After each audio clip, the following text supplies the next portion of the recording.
이거 어떻게 막아요, 진짜로. 바이러스 하나로 원심 분리기 1000개가 날아갔어요.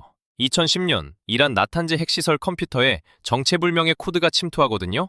그런데 이건 시작에 불과했어요. 이 나라는 그 뒤로 5만 쪽짜리 기밀 문서를 6시간 만에 통째로 훔쳐오고 급기야 AI가 탑재된 기관총으로 핵과학자를 암살해요. 그리고 2026년 지금 아예 본토를 폭격하고 있거든요. 근데 진짜 무서운 건 따로 있어요. 이 전쟁 때문에 지금 한국 원유 70%가 지나는 바닷길이 막혀버렸다는 거예요. 근데 여기서 반전이 하나 있어요. 지금 서로 미사일 쏘고 핵시설 폭격하는 이 두 나라가요, 원래 절친이었어요. 아니, 절친 정도가 아니라 석유를 나눠 먹는 사이였거든요. 이게 말이 돼요? 자, 일단 이란이라는 나라를 좀 이해해야 되는데요. 이란은 아랍 국가가 아닙니다. 페르시아인이에요. 우리가 흔히 중동하면 다 아랍이라고 생각하잖아요. 아닙니다. 이란 사람들은 페르시아어를 쓰고 아랍어를 안 써요. 종파도 달라요. 이슬람 안에서도 시아파라는 소수파거든요. 전체 무슬림의 10%에서 15%밖에 안 돼요. 나머지 85%는 순위파예요. 그러니까 이란은 중동에서 왕따였던 겁니다. 그리고 이스라엘도 마찬가지죠. 유대인이라는 이유로 아랍 국가들한테 사방에서 찍혀 있었어요. 1948년 건국하자마자 이집트, 요르단, 시리아, 레바논, 이라크 5나라가 한꺼번에 쳐들어온 나라거든요. 이 두 나라가 서로를 본 거예요. 적의 적은 친구다, 이 논리로 손을 잡은 거죠. 근데 이게 그냥 외교적으로 악수 한 번 한 수준이 아닙니다. 이란이 이스라엘한테 석유를 얼마나 줬냐면요. 이스라엘 전체 석유 수요의 최대 85%를 이란이 공급했어요. 85%요. 거의 이란 없으면 이스라엘은 차도 못 굴리는 수준이었던 거예요. 심지어 1968년에는 둘이서 파이프라인을 같이 지어요. 트랜스 이스라엘 파이프라인이라고. 홍해 에일라트에서 지중해 아슈켈론까지 254km를 50대 50 합작으로 깔았거든요. 완전 석유 동업자였던 겁니다. 군사 쪽은 더 끈끈했어요. 이스라엘 모사드가 이란 비밀경찰을 직접 훈련시켜줬습니다. 사바크라는 이란 비밀경찰인데 1957년부터 1965년까지 모사드가 교육을 담당했거든요. 거기서 끝이 아니에요. 이스라엘은 이란한테 미사일 기술이랑 전투기 부품까지 넘겨줬어요. 프로젝트 플라워라고. 아예 미사일을 같이 개발하는 프로젝트까지 있었거든요. 테헤란에는 이스라엘 가족이 수백 세대나 살고 있었고 양국 사이에 직항편도 떴어요. 진짜 혈맹이었던 겁니다. 어제까지 석유 주고 비밀경찰 훈련시켜주던 나라를 하루아침에 악마라고 부르게 되는 일이 가능하냐고요? 가능해요. 실제로 일어났거든요. 그런데 1979년 한 남자가 이란에 돌아오면서 모든 게 뒤집어져요.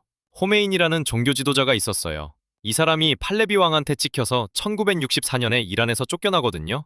15년 동안 해외에서 떠돌다가 1979년 2월에 돌아와요. 그리고 이슬람 혁명이 터져요. 팔레비 왕조가 무너지고 호메이니가 이란을 장악합니다. 자, 여기서 핵심인데요. 호메이니가 제일 먼저 한 게 뭐냐면 적을 정한 거예요. 미국을 큰 악마, 이스라엘을 작은 악마라고 규정해버립니다. 왜 이랬냐면요. 혁명 직후에 나라가 완전히 엉망이잖아요. 국민들 불만이 폭발 직전이었거든요. 그 분노를 밖으로 돌려야 했던 거예요. 그래서 외부의 적을 만든 거죠. 어제까지 석유 주던 나라를 하루아침에 악마라고 부르기 시작한 거예요. 그 다음은 빨랐어요. 테헤란에 살던 이스라엘인들 전부 철수, 직항편 중단, 대사관 폐쇄. 하루아침에 적국이 된 겁니다. 이게 진짜 웃긴 부분인데요. 그 직후에 이란이 전쟁에 휘말려요. 1980년에 사담 후세인의 이라크가 혁명으로 약해진 이란을 침공하거든요. 이 전쟁이 8년 동안 계속됩니다. 양쪽 사망자가 50만에서 100만 명. 이라크가 머스터드 가스의 살인까지 쓰면서 1차 세계대전 이후 최대 규모의 화학전이 벌어졌어요. 근데 여기서 아이러니가 터지는데요. 이란이 전쟁 중에 몰래 무기를 어디서 사왔냐면요. 악마라고 부르던 그 이스라엘한테서 사왔어요. 이게 나중에 이란 콘트라 사건으로 터지거든요.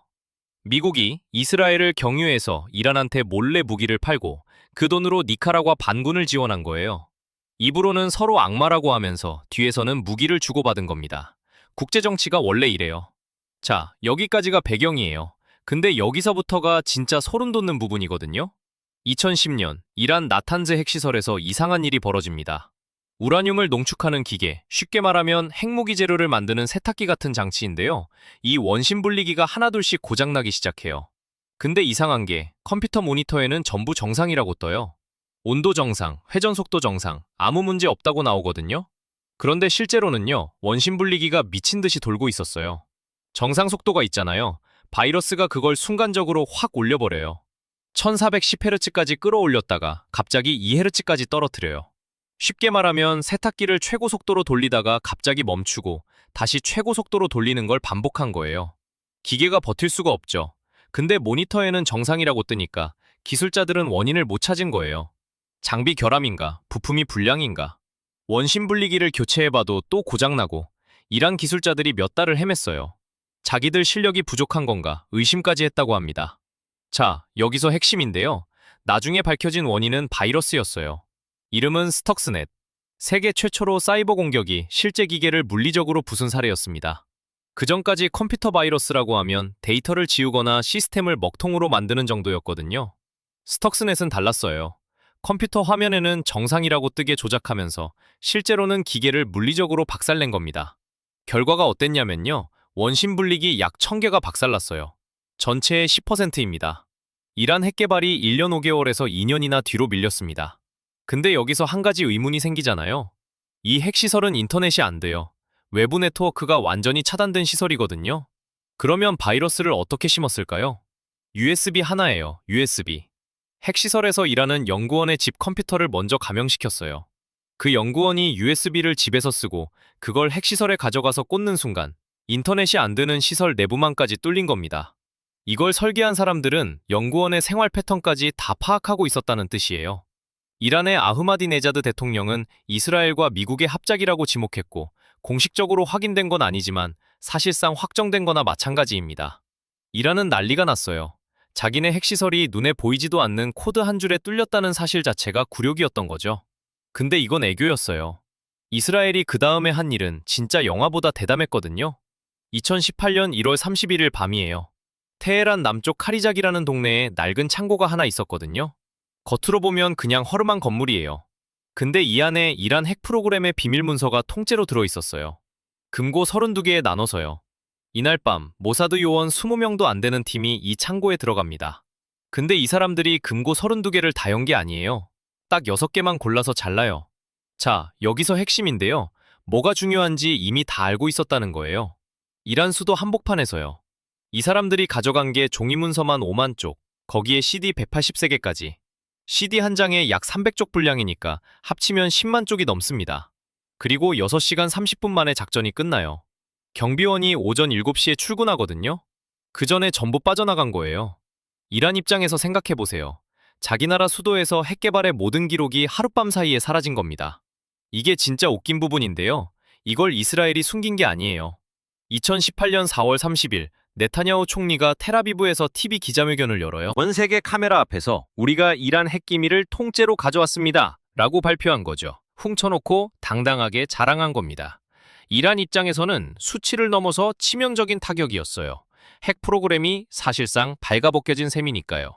근데 이것도 끝이 아닙니다. 이스라엘은 이란의 핵 프로그램을 멈추기 위해 그보다 훨씬 직접적인 방법도 썼거든요. 이란 핵과학자들을 하나씩 제거하기 시작한 거예요. 2007년부터 2020년까지 최소 5명의 핵과학자가 암살당합니다. 폭탄이 붙은 오토바이가 차 옆에 붙더니 폭발하고 총격이 오가고.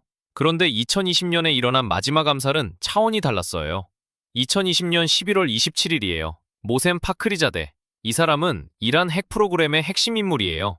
서방에서는 이란의 오펜하이머라고 불렀어요. 네타냐후가 예전에 이 사람 이름을 콕 집어서 이 이름을 기억하라고 말한 적이 있거든요. 사실상 사전 경고였던 셈이죠.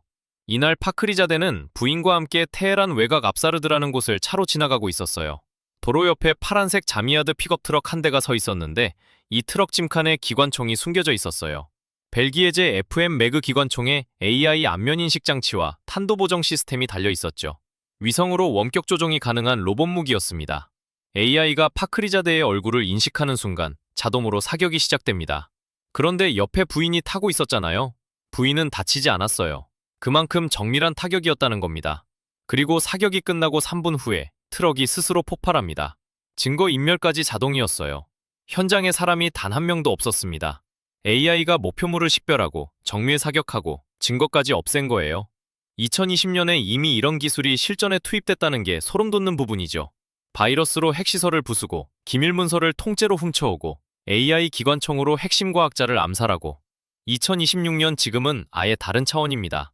2024년 4월 이란이 사상 최초로 이스라엘 본토를 직접 공격해요. 근데 그 전에 배경을 좀 알아야 되거든요. 2023년 10월 7일 하마스가 이스라엘 남부를 기습 공격합니다. 이 하마스 뒤에 누가 있냐면요. 이란이에요.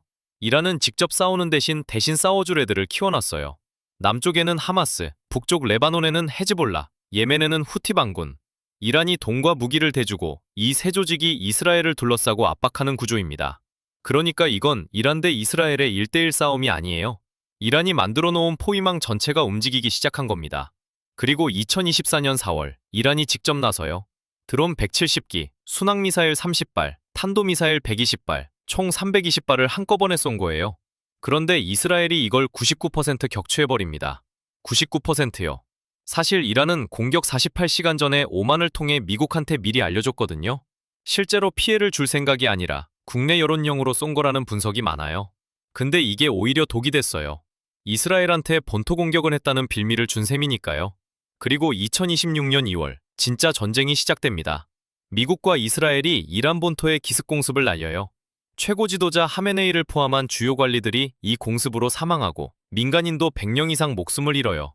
이란 입장에서는 나라의 머리가 날아간 겁니다. 이란도 가만히 안 있죠. 이스라엘 미군 기지, 미국 동맹국의 미사일과 드론으로 보복을 시작해요. 그리고 최후의 카드를 꺼냅니다. 호르무즈 해협 봉쇄. 3월에는 이스라엘이 이란 핵시설을 잇따라 공격하고 페르시아만 사우스파스 천연가스전이랑 정유소까지 때려요. 이란은 카타르 LNG 시설을 보복 공격하고요. 4월에는 이란이 미국 F-15E 전투기를 자국 상공에서 격추시켜요. 사태가 걷잡을 수 없이 커지고 있는 겁니다. 근데 이 전쟁이 남의 나라 이야기가 아니에요. 이게 우리한테 직접 들어옵니다. 호르무즈 해협. 세계 석유의 20%가 지나는 바닷길이에요. 하루에 약 2천만 배럴이 이 좁은 해협을 통과하거든요. 석유의 고속도로라고 보면 됩니다. 지금 이 해협에 약 800척의 선박이 고립돼 있어요. 영국이 35개국 회의를 소집하려고 할 정도예요. 그리고 한국 원유 수입의 70%가 중동산이에요. 그중 90% 이상이 이 호르무즈 해협을 지나오거든요. 계산해보면 한국 원유의 63% 이상이 이 바닷길 하나에 묶여 있는 거예요. 쉽게 말하면 호르무즈가 막히면 한국 주유소에 기름이 안 들어올 수도 있다는 얘기입니다. 이란 상황은 더 심각해요. 물가가 1년 새 43%에서 48%까지 치솟았고 환율은 1달러에 100만 리알을 넘겼어요. 25세에서 40세 남성의 절반이 일자리가 없습니다. 공습 전에 이란은 60% 농축 우라늄 440.9kg을 갖고 있었거든요. 이걸 무기급으로 전환하면 핵무기 9개를 만들 수 있는 양이었어요. 근데 미국과 이스라엘의 연이은 공습으로 지금은 의미 있는 수준의 우라늄 농축 자체가 불가능한 상태입니다. 이란은 미국이 내민 15개 항목 평화안을 거부하고 레바논 전쟁 종료를 휴전 조건으로 걸었어요. 끝이 안 보이는 거예요. 자, 여기서 이 이야기 전체를 한번 되짚어 볼게요. 석유를 나눠 먹고 비밀경찰을 훈련시켜주고 미사일을 같이 개발하던 두 나라가 있었어요. 혁명 하나로 하루아침에 적이 됐습니다. 그 뒤로 뭐가 벌어졌냐면요. 보이지 않는 바이러스로 핵시설을 부수고 수도 한복판에서 기밀문서 10만 쪽을 훔쳐오고 사람 없이 AI가 과학자를 사살하고 급기야 서로의 본토를 폭격하고 있어요. 한 단계씩 올라갈 때마다 이전 단계가 애교처럼 느껴지는 거예요. 이게 에스컬레이션이에요. 한번 올라간 긴장은 절대 쉽게 안 내려옵니다. 그리고 이 전쟁의 여파는 중동에서 멈추지 않았어요. 호르무즈 해협 하나가 막히면서 한국 원유의 절반 이상이 위협받고 있거든요. 지금 이 순간에도 800척의 배가 그 바다에 갇혀 있고 국제유가는 출렁이고 있습니다. 1979년 혁명 하나가 50년 뒤 우리 기름값까지 흔들고 있다는 거. 이게 세계사가 무서운 이유예요. 역사는 끝나지 않아요. 그냥 우리한테 도착하는데 시간이 좀 걸릴 뿐입니다. 이 영상이 도움이 됐다면 구독과 좋아요 부탁드려요. 다음 영상에서는 호르무즈 봉쇄가 한국 경제에 미치는 영향을 더 깊이 다뤄볼게요. 그때도 꼭 와주세요.